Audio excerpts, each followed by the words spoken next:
Hello बच्चों, प्रश्न पढ़ते हैं। एक नाभिक दो भागों में विघटित होता है जिनके वेगों का अनुपात 2:1 है। उनकी नाभिक के त्रिज्याओं का अनुपात है। 4 विकल्प दिए गए हैं यहाँ पे।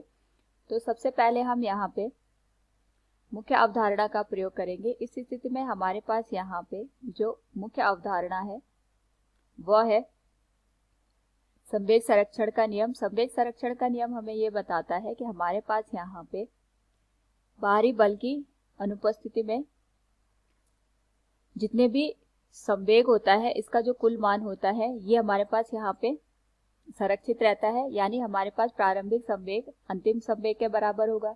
दूसरा हम यहाँ पे प्रयोग करेंगे द्रव्यमान बराबर आयतन गुणा घनत्व का। इस स्थिति में अगर हम देखें तो एक नाभिक दो भागों में विघटित हो रहा है, तो हम यहाँ पे मानते हैं कि प्रारंभिक जो संवेग होगा वो 0 के बराबर होगा, क्योंकि हमारे पास जो नाभिक था वो विरामावस्था में था। जब ये विघटित हुआ होगा तो दो भागों में बंट गया। इस स्थिति में एक भाग का द्रव्यमान m1 है और दूसरे का m2 है। इसका वेग हम v1 मान लेते हैं, इसका v2 मान लेते हैं। तो प्रारंभिक संवेग तो 0 हो गया, अंतिम संवेग हो जाएगा m1 v1 plus m2 v2 के बराबर। यहाँ से हम देखें तो हमारे पास m1 v1 का जो मान है ऋण m2 v2 के बराबर आएगा। यहाँ पे हम केवल परिमाण की बात करेंगे तो m1 बटे m2 का जो मान होगा यह हमारे पास v2 बटे v1 के बराबर आएगा।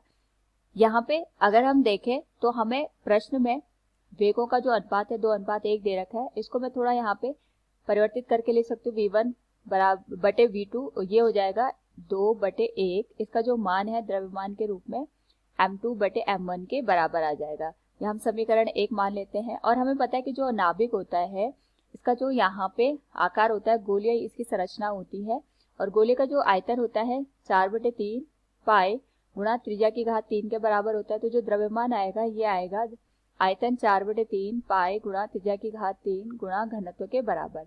इस स्थिति में अगर हम देखें तो ये सारे मान हमारे पास नियतांक को प्रदर्शित कर रहे हैं। तो जो द्रव्यमान होगा वो त्रिज्या की घात 3 के अनुक्रमानुपाती होगा। यहाँ से मैं लिख सकती हूँ m2 बटे m1 का मान हो जाएगा r2 बटे r1 की घात 3 के बराबर, और इसी को मैं यहाँ पे प्रदर्शित कर सकती हूँ v1 बटे v2 के रूप में। क्योंकि प्रश्न में हमें 2:1 इसका वेग का अनुपात दे रखा है, तो यहाँ से हम त्रिज्या का अनुपात निकाल सकते हैं, जो कि आ जाएगा r2 बटे r1 की घात 3 के बराबर। तो r2 बटे r1 का जो मान होगा ये हम लिख सकते हैं 2/1 की घात 1/3। हमने दोनों और यहाँ पे जो 3 घात दे रखी है उसको हटाने के लिए घनमूल ले लिया। प्रश्न में हमारे पास यहाँ पे दे रखा है उनकी नाभिक के त्रिज्याओं का अनुपात क्या होगा। क्योंकि हमारे पास यहाँ पे हमने r2 बटे r1 का मान ज्ञात किया है।